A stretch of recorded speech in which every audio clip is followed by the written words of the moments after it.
Hello everyone, my name's Craig MacDonald. I'm with Empro Subsea.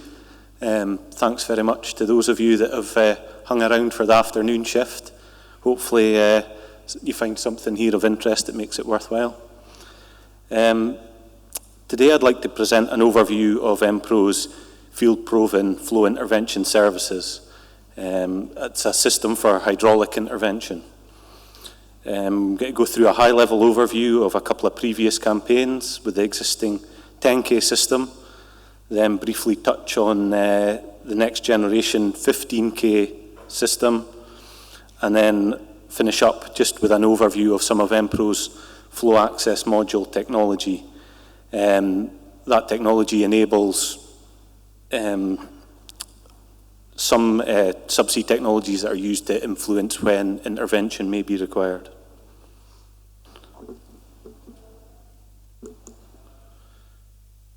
So Empro Subsea is a company headquartered in Aberdeen in the UK with operations predominantly in the Gulf of Mexico and West Africa. And we look to maximise the ultimate recovery from subsea wells by enabling production enhancing technologies on standard hardware, therefore structurally reducing cost and delivering first oil faster.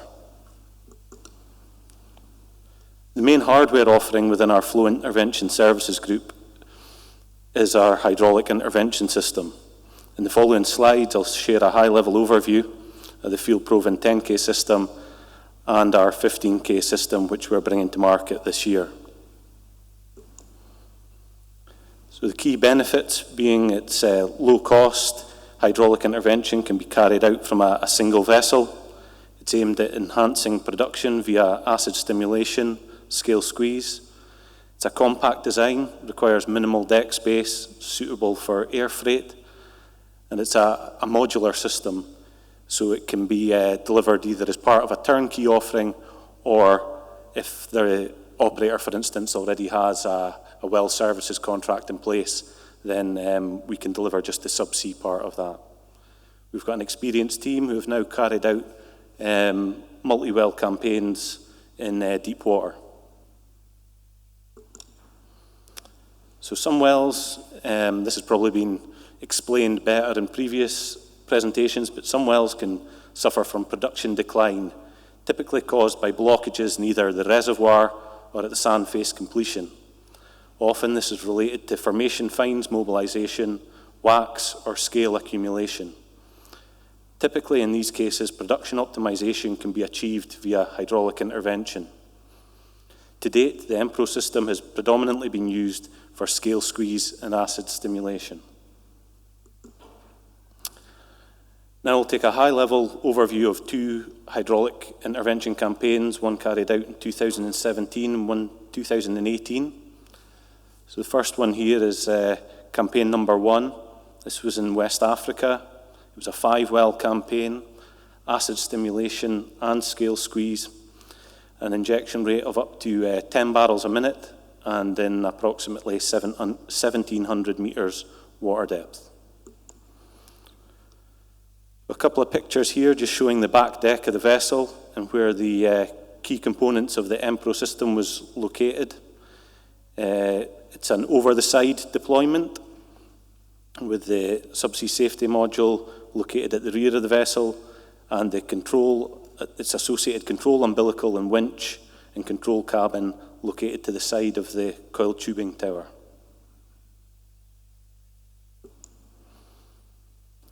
Campaign number 2 was also in West Africa. This time a different infield vessel was used. This was a 4-well campaign, scale squeeze, again with a 10 barrel per minute flow rate and also in ranging between 1,200 and 1,800 metres water depth. You can see here it was a larger vessel for the second campaign, however, still opted for an over-the-side deployment with the key components located in similar positions on the deck of the vessel. So now I'll take you through a typical installation sequence for the system. On the back deck of the vessel from the control cabin, there's a deck test performed to confirm full system functionality. The accumulators for the hydraulic supply in the subsea safety module are charged to suit the well depth. The subsea safety module is then deployed over the side with its passive and active disconnect engaged. It's deployed to depth and landed out, in this case on a mud mat. However, it can be configured to suit other land-out interfaces as required. The jumper conduit that goes between the subsea safety module and the tree interface is then deployed on crane wire. In the middle image there, you see the jumper connected at the tree end, and then on the far right image, you can see the other end of the jumper, which is connected to the subsea safety module. That connection is then tested via a hot stab within the subsea safety module. Next up, the dynamic conduit is overboarded. It's cross-hauled under the coiled tubing tower and connected to the coiled tubing just below the clump weight. The full conduit string is then deployed to depth and connected to the subsea safety module. Next up, the controls. So the UTA is deployed via the umbilical deployment frame. The electrical connectors are made up to the subsea safety module by ROV. There's then a systems comms test performed, and then once the system is fully tested, the intervention operations can commence. So in summary, it is a field-proven system which has contributed to significant production increases coupled with a reduction in time per well, which has been achieved via operational efficiencies between the two campaigns. Currently, it's in the planning phase of the next multi-well campaign, which is due in July. Based on the success of the 10K system, Enpro have developed a 15K system using all the same design drivers. Again, it's suitable for single vessel deployment, improving uptime and efficiency. It can interface with composite conduit, coiled tubing or hose. Same modular design that can be configured to suit any subsea interface from a tie-in point of view. And it's aligned with the emerging API 17G2 standard, which is not yet released. Some of the key system specifications listed there. 3,000 meter water depths and 15,000 PSI being the key points to take away. And just visually, a high-level comparison between the 10K subsea safety module on the left and the 15K subsea safety module on the right. A couple of the upgrades that we've made is the control umbilical and SSM have facility for Christmas tree control feedback, and we've also added onboard lights and cameras. That's just to minimize dependence on ROVs being in the water for things like secondary checks that valves have functioned.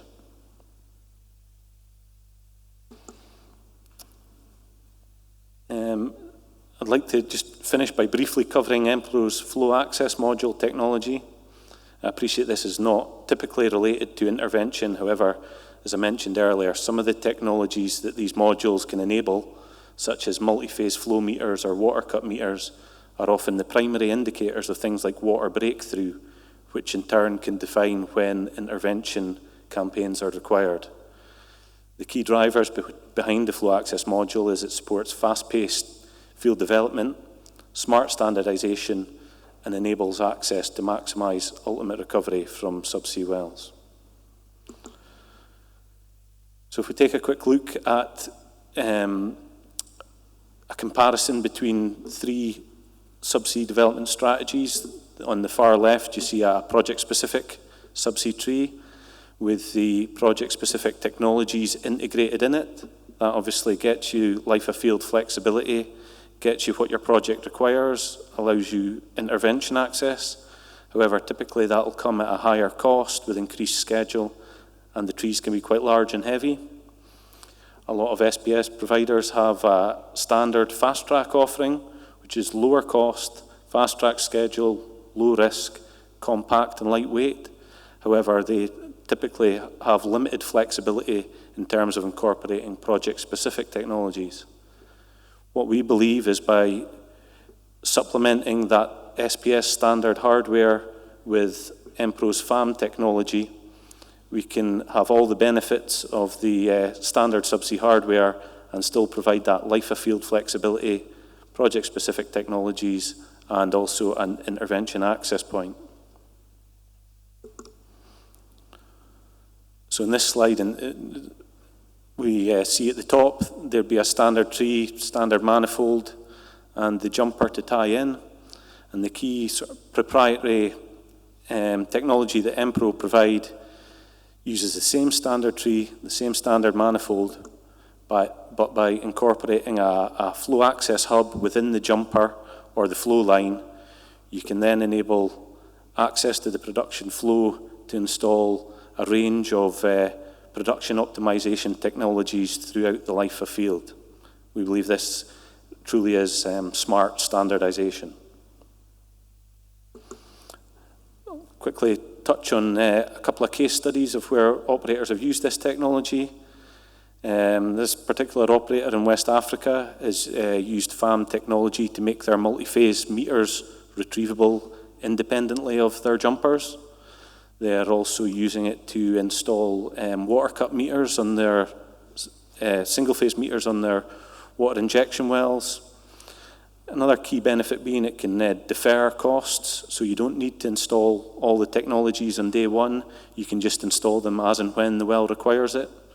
Simplifies jumper fabrication, and I guess the key point for this audience is it also provides a intervention access point. As you see in the kind of top of the image there, you see the subsea safety module connected to a flow access hub. Next example, where an operator in the Gulf of Mexico used FAM to enable significant CapEx reduction. They used it for flow measurement and flow assurance, and basically de-risking a single flow line strategy versus a traditional dual flow line solution. At the tree end, they enabled a multi-phase flow meter and water cut meter, and at the manifold end of the jumper, they installed a flow assurance module, which was for hydrate risk mitigation, and that's what got them comfortable with doing, which was a 4-kilometer tieback. They did that as a single spur rather than a dual flow loop, which took a lot of cost out of the project. That same operator also ordered an intervention FAM, which allows them to pool either of the two modules and then come along and perform hydraulic intervention in the field in the future. Final project example, also in the Gulf of Mexico, where the operators used FAM technology to simplify their jumper design, remove fatigue concerns. Again, they wanted their multi-phase flow meter to be retrievable independently of the jumper to reduce intervention costs. And they've got a standard hub design that they incorporate in all jumpers that's suitable for 10K or 15K modules, depending on the field it's being installed on. Just I guess a visual representation there of how the flow access hub works as a USB port within the jumper envelope. So you see a flow access hub on a range of OEM connectors along the bottom, and then just some examples of the flow access module technologies we've been asked to incorporate. That can range in everything from a simple flow-through module to an intervention FAM, multi-phase metering, chemical injection, pressure and temperature sensors, and other technologies like that. So to summarize on the FAM benefits, it enables faster, lower cost field development, delivering early first oil. It complements SPS standard hardware by enabling project-specific technologies. It enables deference of CapEx. You only install the subsea technologies as and when you require them. And it future-proofs your field by having that USB port within your jumper. You can react to whatever the well requires throughout the life of field.